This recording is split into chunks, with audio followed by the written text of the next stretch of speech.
արդեն մոտ 3 տարի իրականացվում է եւ քննվում է պարոն Լևոն Քոչարյանի քրեական վարույթը եւ բարեբախտաբար մենք ունենք հնարավորություն դա հանրայնացնելու եւ ինքներդ տեսնում եք թե դատական նիստերի ժամանակ ինչ է տեղի ունենում, մասնավորապես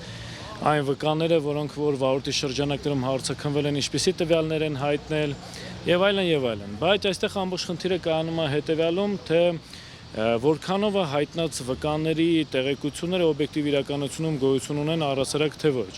Ես կարծում եմ այս հարցին հիմնական պատասխան տալու համար մենք պետք է հասկանանք, թե այս վարույթի շրջանակներում առանցքային նշանակություն ունեցող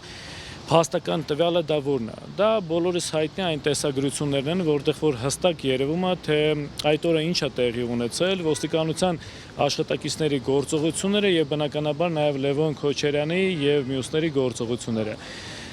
Ամբողջ խնդիրը կայանում է նրանում, որ ոստիկանության աշխատակիցները ասում են, շարունակում են պնդել, որ օրինական պահանջ է հնչել, որպեսզի ճանապարհը ազատեն եւ օրինական պահանջը հնչել է բարձրախոսով, սակայն այդ իմ կողմից նշված տեսագրությունների մեջ հստակ երևում է, որ ինչ ասես ձայն, որ լսվում է, կլինի ժողովրդի բղավոցները, կլինի ոստիկանության աշխատակիցների ավտոմեքենաների սերենաները, ազդանշանները, բայց բարձրախոսով որևէ խոսք, այդ թվում օրինական պահանջ հնչեցնելու վերաբերյալ, այդ տեսագրությունների մեջ որևէ արտացոլում չկա։ Այստեղ գլուխը արդեն բարձրացնում այն իրողությունը, որ բոլոր այն ոստիկանության աշխատակիցները, որոնք որ գալիս են այս դատական նիստերի դահլիճ եւ տալիս են ցուցմունք այն մասին, որ օրինական պահանջ է հնչել բարձրախոսով, դա իրականությանը չի համապատասխանում եւ ուղղակիորեն օբյեկտիվ գործում արկա փաստական տվյալներին, մասնավորապես տեսագրություններին հակասում են։ Այստեղ ամենակարևոր հանգամանքը հետեւյալն է, թե ի վերջո Լևոն Քոչարյանը ինչու՞մ է մեղադրվում։ Վերջինիս մեղադրանքը շատ պարզ է։ Մեղադրանքը կայանում է նրանում, թե իբրև Լևոն Քոչարյանը այդ ցույցերի ժամանակ ոստիկանության աշխատակիցներին խոչընդոտել է, որպեսզի իրականացնեն բերման ենթարկելու այդ process-ը եւ այդ խոչընդոտելու ժամանակ բռնություն է գործադրել մեկ ոստիկանի նկատմամբ։ Դուք ինքներդ տեսաք եւ համոզվեցիք եւ մնացյալ դատական նիստերի ժամանակ եւս բոլոր վկաները, նույնիսկ ոստիկանության աշխատակիցները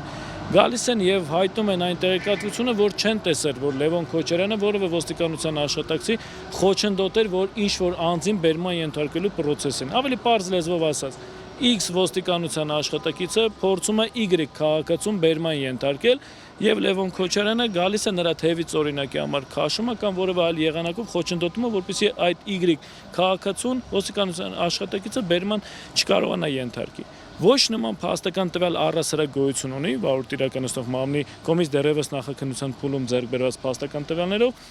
ոչ նման բան երևում է տեսագրությունում, ոչ էլ նման բաներ առհասարակ նույնիսկ հայտնում են ոստիկանության աշխատակիցները։ Հետևաբար այստեղ հարց է առաջանում, եթե մեղադրանքը սա է, ինչի մասին ես արդեն նշեցի, սակայն ոչ մի փաստական տվյալ դրա մասին չի վկայում, այդ թվում մեղադրանքի կողմից ձեռք բերված այն փաստական տվյալները, որոնք ունեն ոստիկանության աշխատակիցների տրված ցուցմունքների տեսքը։ Մենք այստեղ ինչ ենք անում։ Լևոն Քոչարյանը այսքան ժամանակահատվածը դատական նիստերի դահլիճում ինչու է նստած, ինչու ունի առասարակ այդ կարգավիճակը։